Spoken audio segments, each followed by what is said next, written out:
I'm a retired school teacher. I was an art teacher in Hollingford for many years. My name is Frank Goshak. We're sitting on the west side right now. I'm a councilman for this ward, so I'm always interested in doing projects for the west side, and this is a good one. I've painted murals for quite a few years, since I was 18 years old, and I'm 63 now, so it's been a number of years.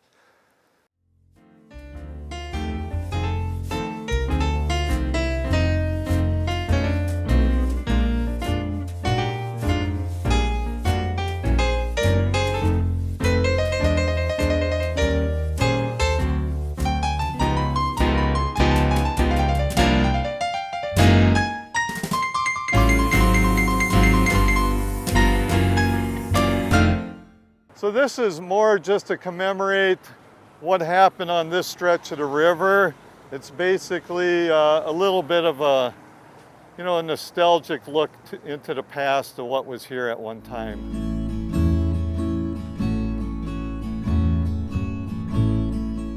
This was done in 1991. That is a long time ago. It took me 1 month.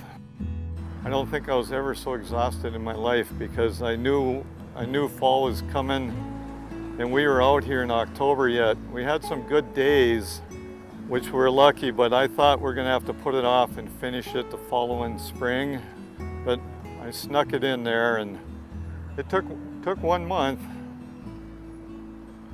That's all the prep work and everything. The actual painting only took a little over 2 weeks. That's the Pine Tree Lumber Mill. That used to sit down where the ex-Larson boat factory was.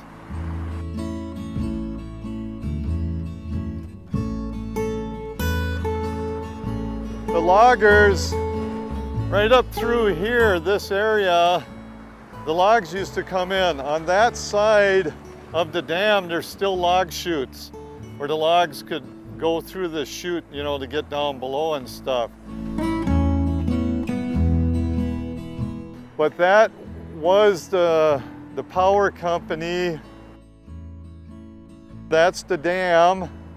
The part right below it and further down would have been Hennepin Paper Mill. You could see it just a little bit to the right of that canopy over there.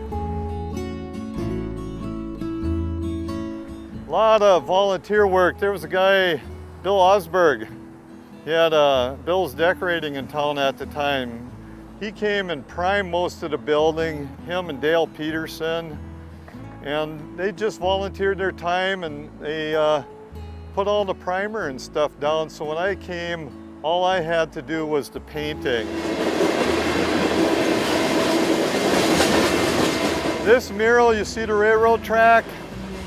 There were trains like today coming by all the time, but back then they didn't have the whistles turned off. We passed an ordinance in this town to keep the train whistles off. And that thing would blast, and I'm telling you, I almost felt like I was going deaf that summer. I worked on this thing from when the light would come out in the morning until dark. You had to fight all the elements. There were a lot of beehives, hornet nests up there, and I was getting swamped with them once in a while, and trains coming through, and just odd things happening. It was quite a challenge just being so close to the track. The painting itself was chosen. They put it out on commission, and there was a lot of other people who put in designs. I didn't expect to get it. I wasn't a painter by trade, I was a sculptor. My sister, Kathy Van Rissingham, asked if I'd just put in a design. I didn't expect to get it, and I did. It was a pretty big challenge because if you take it from one end all the way, it's about as long as a football field almost. And it's quite high in spots. So when you go from doing murals 8 feet high, 30 feet long, to all of a sudden doing something like this, it was a leap of faith. I'd point up or down where they'd put a mark so I knew where to put like a tree line or the river or something.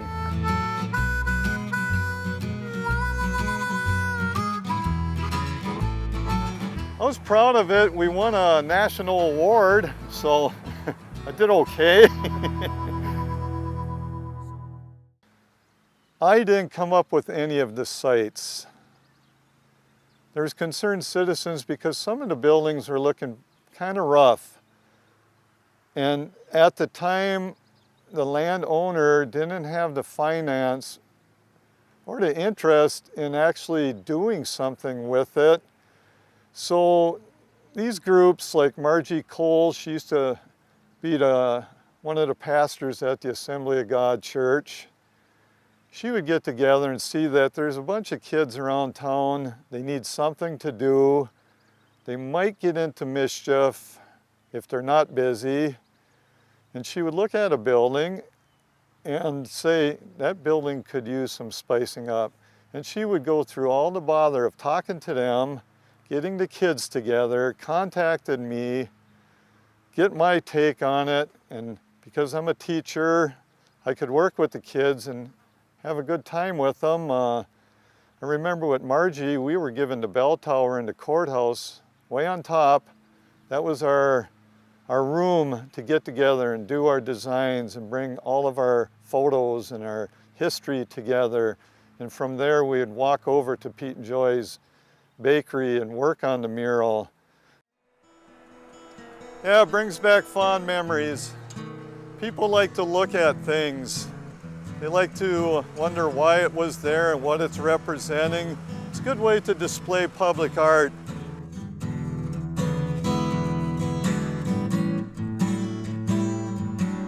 It's not going to last forever.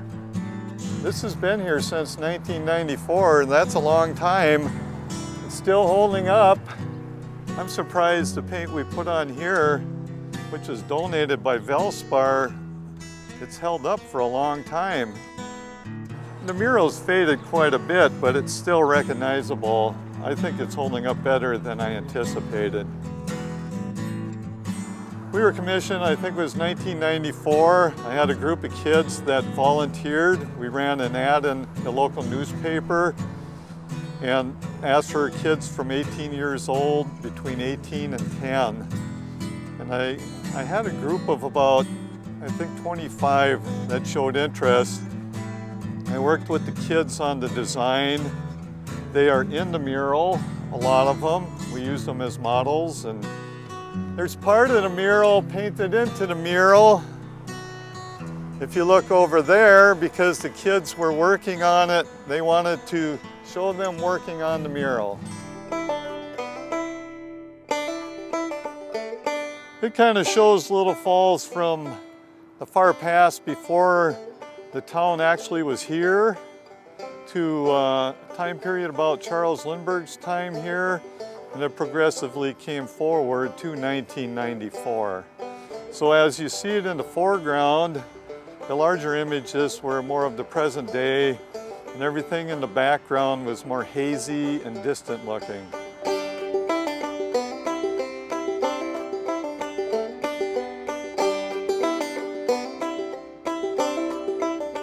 And I never signed murals, I just put a little picture of myself in them somewhere as something I can laugh about years later. I usually hide my face in the clouds and it still might be recognizable, but right now I'm having a little trouble seeing it from this point. And there's my picture.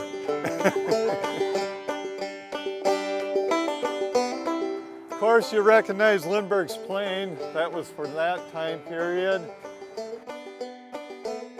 This car I still have, it's a 1967 Charger with about 600 horse. Ronnie Ginter's pickup, he used to be a local wood hauler at the time. George Hammerbeck's Corvette, he was a friend of mine at the time.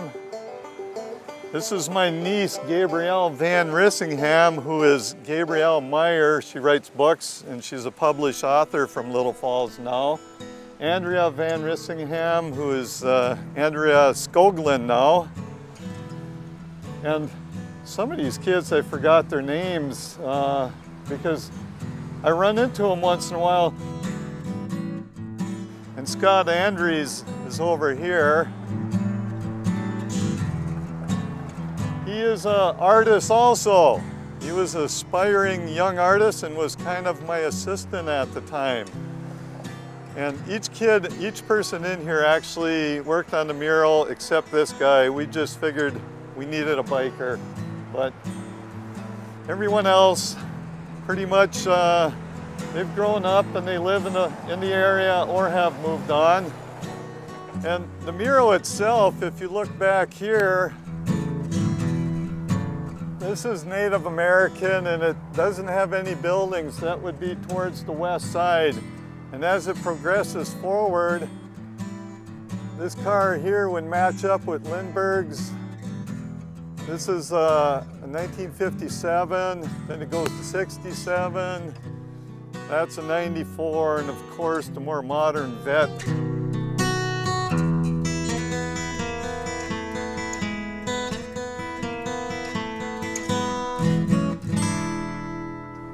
Maybe someday we'll come up here, I'll bring some kids and we'll touch it up a bit, fix it up a bit.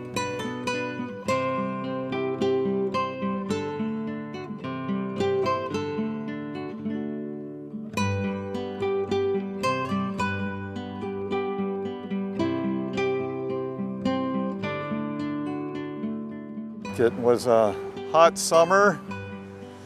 We had to fight bugs, we had to fight heat. There were some things that weren't too pleasant.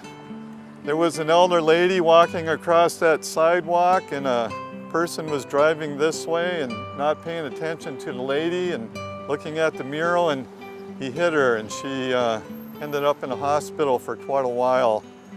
Things like that. I still can hear the car screeching, but it all sets on you and part of the whole experience.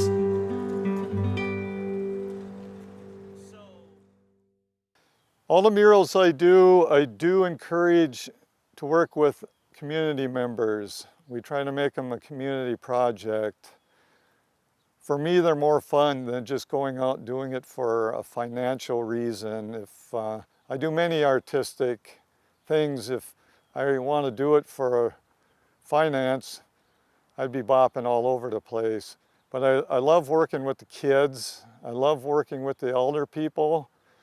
And when we do murals, I've had people over 80 and I've had kids 7 years old and everybody in between of every kind of.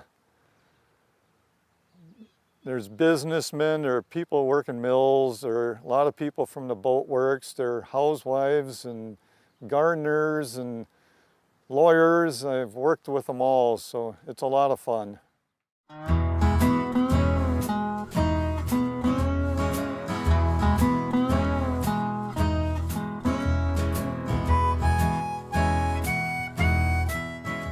This mural here is actually, it's 4 seasons. The first one's winter, the one over there. This part over here is spring, then it becomes summer. Then you notice over here the leaves are gone, that's fall. So it's kind of like there's fishing for 4 seasons. The Minnesota Fishing Museum wanted to decorate up these walls, and they wanted something to do with fishing. So I came up with this plan.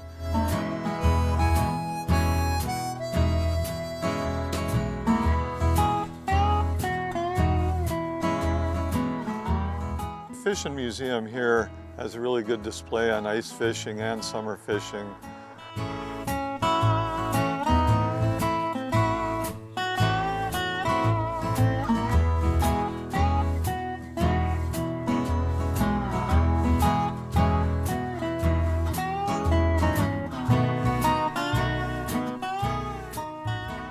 My favorite part is I kind of like the way that end comes in, you know, the ground and the dogs and stuff. And it's kind of fading now, the reds are fading out, but I like to work more with color, so I really enjoyed working over there.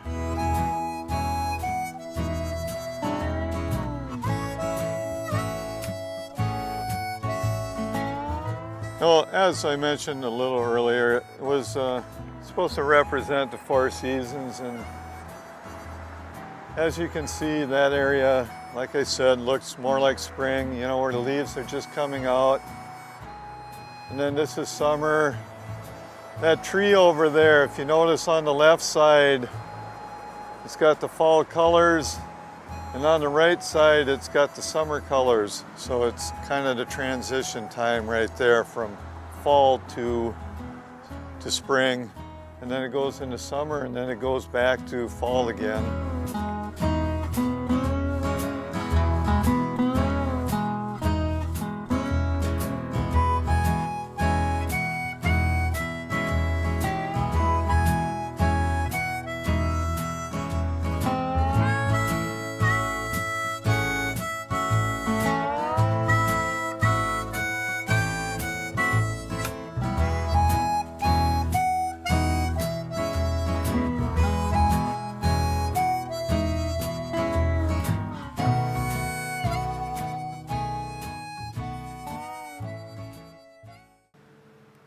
I hate talking about myself like this a lot because everything I do, as I'm talking, I could think of so many other people I'm working with on these projects. I can never accomplish anything on my own. It's got to be working with others.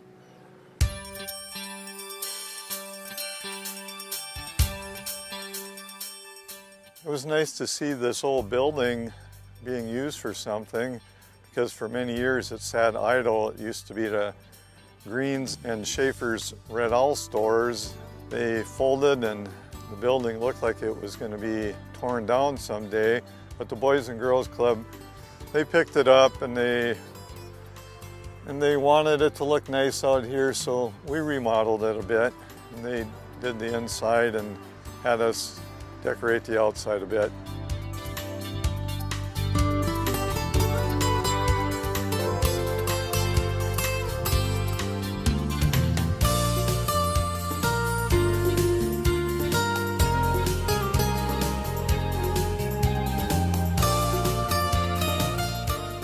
Many people have come from the Boys and Girls Club through the years, and a lot of them have went out into the world, and they're different sort of people, different colors, and they add to society. It's pretty much what it was about.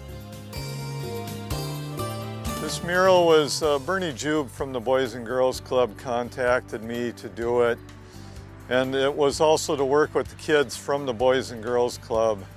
They all had a little bit to do with it. And then the West Side Improvement Association, which they deal with trying to make the West Side look a little nicer, and they have a lot to do with the parks. They fund them, and projects like this, they came up and donated a lot of time too. Working with the colors on this was real nice because a little brighter than what I normally do, because it's historic murals and you're trying to pick up some kind of nostalgia of a time period. But this one was just fun. It was for kids. It's done more in a kid's style. You know, there isn't a whole lot of realism in here, maybe the background trees, but everything was intentionally made to look fun, you know, versus reality.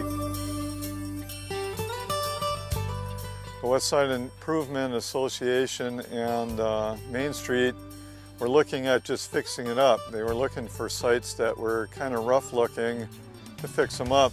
So we were going to do something like that here.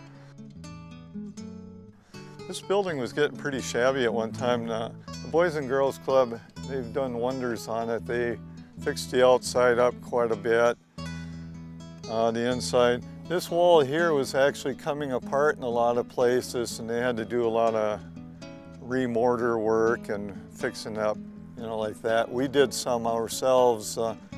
This one will last for quite a while. There's no sun on it at all, you know, just toward the evening, and that's not a direct sun. The Boys and Girls Club, to monitor the kids out in this area, had to put a window there. So they busted a hole into the mural, and they added doors and stuff. So, and I see they put this power box here. So we'll have to come in and touch it up a little bit. On all murals, I come in and do a little bit of something, and I think that block that's right up there has a time capsule in there, so someday when they tear this building apart, they'll find something in there too. Like the neighbor that lives right over there, he was real happy we did something. He said he was tired of looking at the old wall that was pretty rough looking, and it's nice to fix up the neighborhood. You know, goes towards the school, and a lot of people drive past here dropping their kids off, so it was good we fixed it up. I've never sold one thing in my life. I just collect them. Someday I don't know what's going to happen with them, because that's never been my interest, to open up a studio and do paintings and sell them for profit. But I would prefer to do stuff out on the streets. And that's what public art is. Murals are, you don't have to pay money to go in a museum. You can just drive by. You either like them or dislike them, but you can at least get an opinion by seeing them outside, and it's for everyone.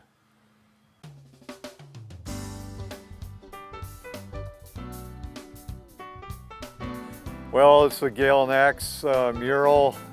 The company no longer exists, but this mural wasn't to promote cigarette smoking, and actually was just the opposite. There used to be another building in this parking lot here. When they tore it down, it revealed an old advertisement for Gail Ax. 1906 was when it was painted the first time, so they kind of put that. And it was 82 above on August 11th when we signed that. So just to kind of show what Pete Lynn did. Right there where it's not painted, there's actually a time capsule that the students who worked on it put there. To the right, it says Pete Lynn, or it's actually, Lynn was his last name. It says December 17, 1906, 17 below zero. And he was the original guy who made the original painting of the advertisement. And you see the metal bars?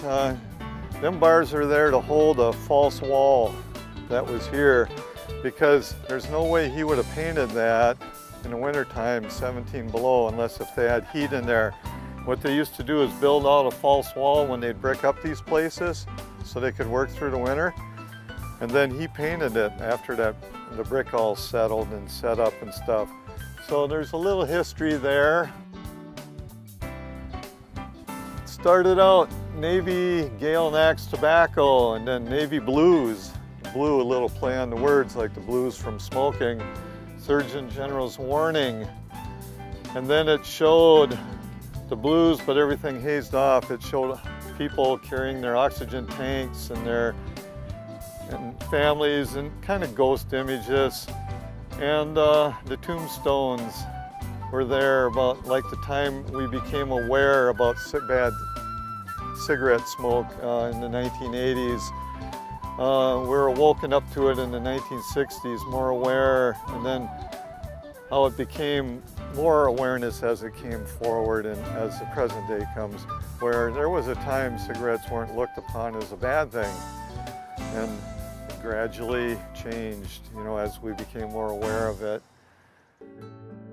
There's a lot of damage to the mural now, so now when I see that, it's time to maybe get some of these kids back, and we'll have, like a gentleman just mentioned a little while ago, have a reunion. Maybe we'll make a day of it, patch our mural up. So that'll give me a good time to have a little picnic too. So 17 years, the paint is holding up well, except where there was bushes touching down there where it traps the water. So if you keep a building free, they're not going to chip up as bad as down there. The stucco here, I guess it could have been done a little different, because it shouldn't have broke out like that. And there's been some vandalism, but it's not too bad. You still can tell what's going on there, so I'm sure it was a lot shinier back then.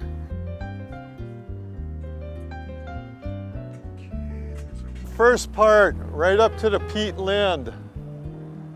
Right where you see the blue down below and the black outline and stuff, all that down below was the original painting that Pete Lind did. I had my students research, so they got the original colors and everything original, so we can get that thing as close to what it looked like when Pete Lind did it in 1906.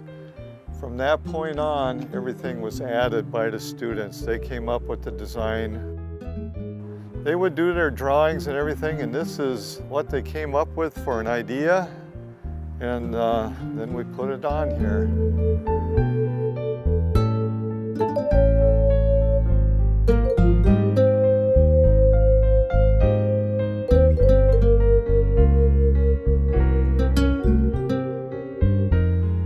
I have no clue what it's going to look like until the kids come up with their ideas and we all put things together. Some of the kids put in a lot of hours. I had a student from Upslaw. Her name was Charity Warner, and she would come in all the way from Upslaw and sit here all day long in the heat painting. She had a lot to do with painting them flowers, the butterflies and stuff in there, and she really enjoyed it, you know. She put her heart into it, and it's nice to see commitment from a young student like that. There's always some of me somewhere. I'm gonna be in a cloud or something. Oh, right there. I used to have a lot longer black hair, thicker too. So, yeah, my ghost image, that's how I sign things. I kind of hide myself somewhere. It's a little fun to do, you know. I'm actually accomplishing something in life versus just sitting in my own little corner not doing anything. So I'm really proud of what them kids achieved around here and what they're still achieving. They're the backbone of the community, and if you're going to volunteer for anything in this town, put your talents and that into the future generation, and you're going to be probably more rewarded than they are.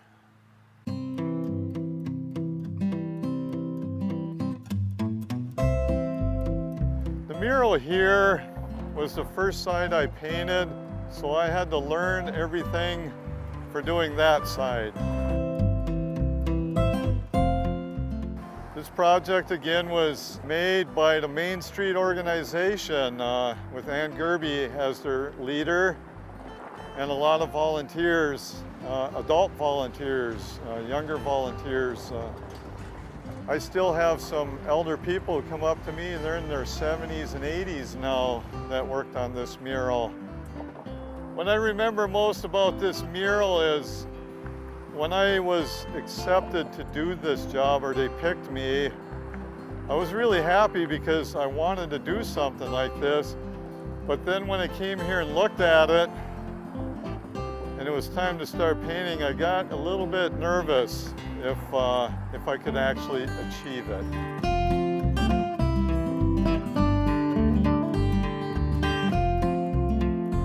So I had to come up with ways to graft this off.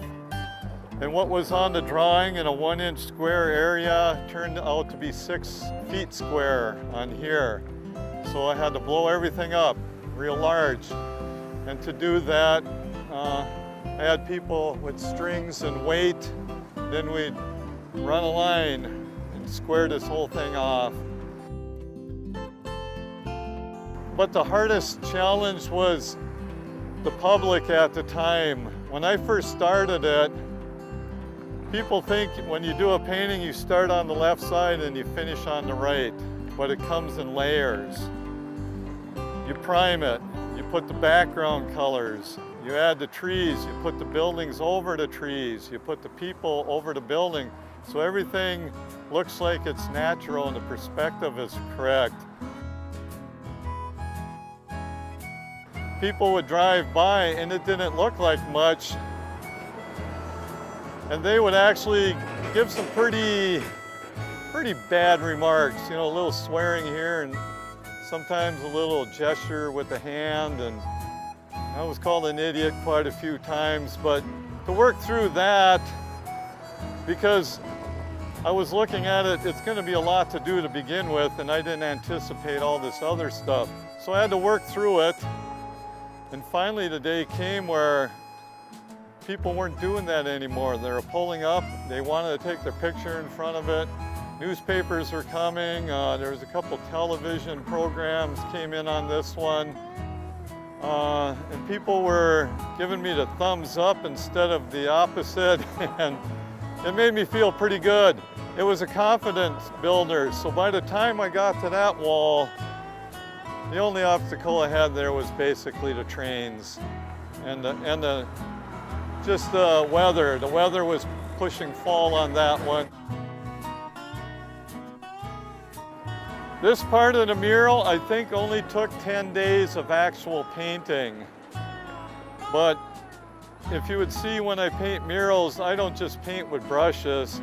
And on this one, I had a lot of people filling in a lot of big areas so I could come in with the detail later. It went quick. I could be working on one area, putting detail, and in another area, I had a group of people that were working, putting background stuff in, so it worked out really good. When you do murals, you don't want them to look realistic up close. They won't look natural in the distance. They'll look odd.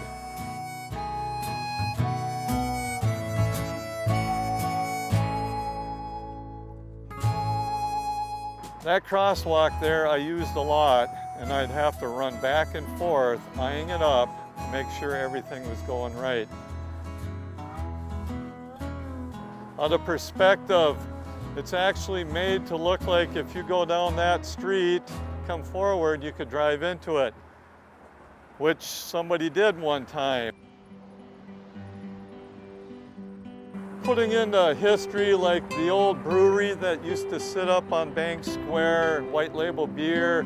MP&L used to have their headquarters downtown over there.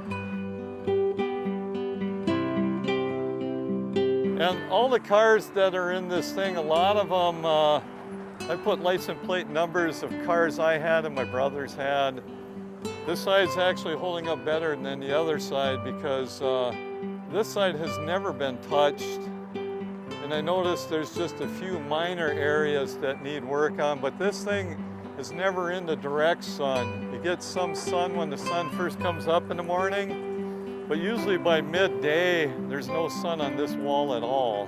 So it doesn't get the sun that side does. When I do murals, they kind of put me back in certain times, like I remember this town back then. You see these light poles.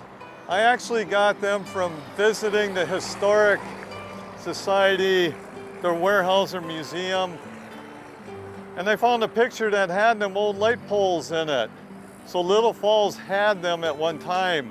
When we painted them on here, a group of people got together, and for 20 years they put them type of poles up again. We just took them down last year and put in new ones in the last couple of years.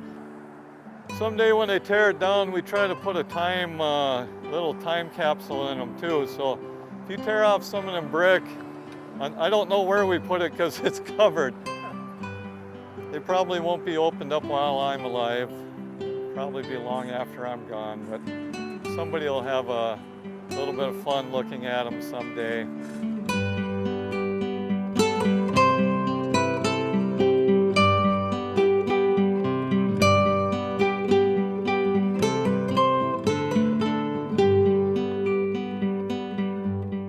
So there is history that goes with them. You know, just by painting them, you receive some history too. So that's about it.